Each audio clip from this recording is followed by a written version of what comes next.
কেএফসির মতো crispy chicken bytes কারই না পছন্দ, কিন্তু সেটা যদি বাড়িতে বসেই তৈরি করা যায় আর ঠিক সেরকমই স্বাদের হয় তাহলে তো আর কথাই হবে না। তো ঠিক সেই একই রকম স্বাদের কেএফসির মতো ক্রিস্পি চিকেন বাইটস কিভাবে বাড়িতে বানিয়ে নেবেন, তো তার জন্য দেখে নিতে হবে আপনাকে পুরো রেসিপিটা। আর আমার ভিডিওটা ভালো লেগে থাকলে চ্যানেলটাই অবশ্যই সাবস্ক্রাইব করে দেবেন। তো এর জন্য প্রথমে আমি এখানে নিয়েছি 500 গ্রাম বোনলেস চিকেন, যেটাকে আমি এরকম লম্বা লম্বাভাবে কাট করে নিয়েছি। এরপর এতে দিয়ে দেব আমি ভিনিগার। এখানে আমি 1 টেবিল স্পুন ভিনিগার দিয়েছি। এরপর আমি এখানে দেব সয়া সস 1 টেবিল স্পুন। আমি এখানে ডার্ক সয়া সস ইউজ করেছি, যদি আপনারা লাইট করেন তাহলে সেই ক্ষেত্রে 2 টেবিল স্পুন দেবেন। এরপর দেব লবণ স্বাদ মতো, দেব এখানে 1 tablespoon ginger garlic paste. আপনারা চাইলে কিন্তু এর বদলে পাউডারও ইউজ করতে পারেন। এরপর আমি এখানে দেব 1 টিস্পুন গোলমরিচের গুঁড়ো, কালো গোলমরিচের গুঁড়ো দেব এখানে। এরপর আমি এখানে দেব 1/2 টিস্পুন লঙ্কার গুঁড়ো। এরপর এখানে আমি দেব 1.5 টেবিল স্পুন টক দই। এরপর এই সব কিছুকে খুব ভালোভাবে মিক্সড করে নেব। এমনভাবে মিক্সড করব যেন চিকেনের সঙ্গে মশলাটা খুব ভালোভাবে মিক্সড হয়ে যায়, এমনভাবে মিক্সড করে নিতে হবে এটা। এরপর আমি এটাকে কিছুটা সময় ধরে ম্যারিনেট করে নেব। এই যে দেখুন 2 থেকে 3 মিনিট সময় লেগেছে, আমার চিকেনটা কিন্তু খুব ভালোভাবে ম্যারিনেট করা হয়ে গেছে।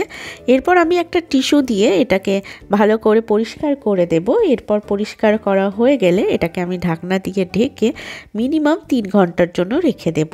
আপনারা চাইলে কিন্তু এটাকে ওভারনাইটও রাখতে পারেন।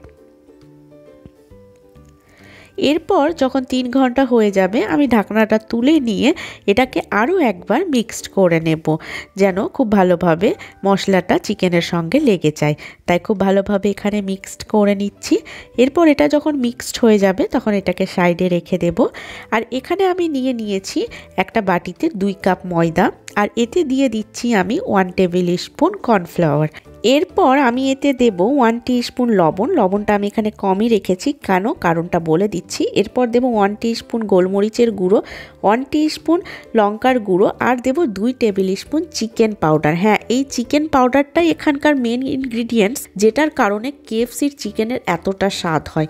আর এই সব কিছুকে খুব ভালোভাবে মিক্সড করে নেব। আর এটা দেওয়ার কারণে আমি লবণের পরিমাণটা কম দিয়েছি, কারণ এতে লবণ থাকে। এরপর আমি এখানে নিয়েছি বরফ গলা জল, একদম ঠান্ডা জল নিতে হবে। এরপর আমি একটা চিকেনের পিসগুলো নিয়ে ময়দায় মিক্সড করব, আলতো হাতে মিক্সড করব, চেপে চেপে মিক্সড করা চলবে না। এরপর ময়দাগুলো খুব ভালোভাবে ঝেড়ে নিয়ে এটাকে আমি সেই বরফ গলা জলে ডুবিয়ে রাখবো। এই 30 সেকেন্ডসের মতো ডুবিয়ে রাখতে হবে। এরপর আমি এটাকে তুলে আবারও সেই ময়দার মিশ্রণে দিয়ে দেব। আর ময়দার মিশ্রণে এটাকে দেওয়ার পর খুব ভালোভাবে চেপে চেপে এবার এটাকে মিক্সড করব। দেখুন আমি দেখিয়ে দিচ্ছি কিভাবে মিক্সড করতে হবে।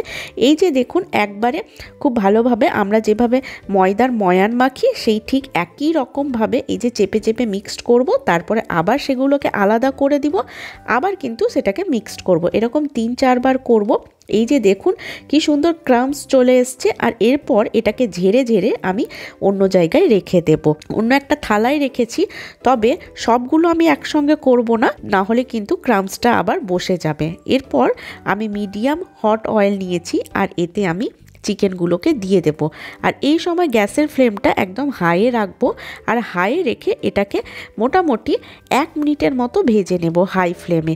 এতে যেটা হবে যে ক্রাম্বসগুলো তেলে দেওয়ার পর কিন্তু আর বসে যাবে না। এরপর গ্যাসের ফ্লেমটা 1 মিনিট পরে আমি লো টু মিডিয়ামে করে নিয়ে এটাকে মন পছন্দ কালার আসা পর্যন্ত কিন্তু ভেজে নেব। তো এটাতে যতক্ষণ মন পছন্দ কালার না আসছে ঠিক ততক্ষণ আমাকে এটাকে ভেজে নিতে হবে। তো এই যে দেখুন খুব সুন্দর মন পছন্দ কালার চলে এসছে, ঠিক একদম কেএফসির মতো। আর এর ক্রাম্বসগুলোও দেখুন কি সুন্দর হয়েছে। ক্রাম্বসগুলো একদমই এটা শক্ত হবে না, যেরকম আমরা কেএফসিতে খেয়ে থাকি মুচমুচে, ঠিক সেই রকমই হবে। আর আমি যেমনভাবে বললাম ঠিক সেরকমই স্টেপ বাই স্টেপ ফলো করলে আপনারা বাড়িতে খুব সহজেই বানিয়ে নিতে পারবেন এই ক্রিস্পি চিকেন বাইটস, ঠিক একদম কেএফসি স্বাদের হবে। তো আশা করছি আমার ভিডিওটি আপনাদের ভালো লেগেছে। ভালো লাগলে ভিডিওটা লাইক করে দেবেন, চ্যানেলটায় অবশ্যই সাবস্ক্রাইব করে দেবেন। দেখা হচ্ছে পরের ভিডিওতে। টাটা।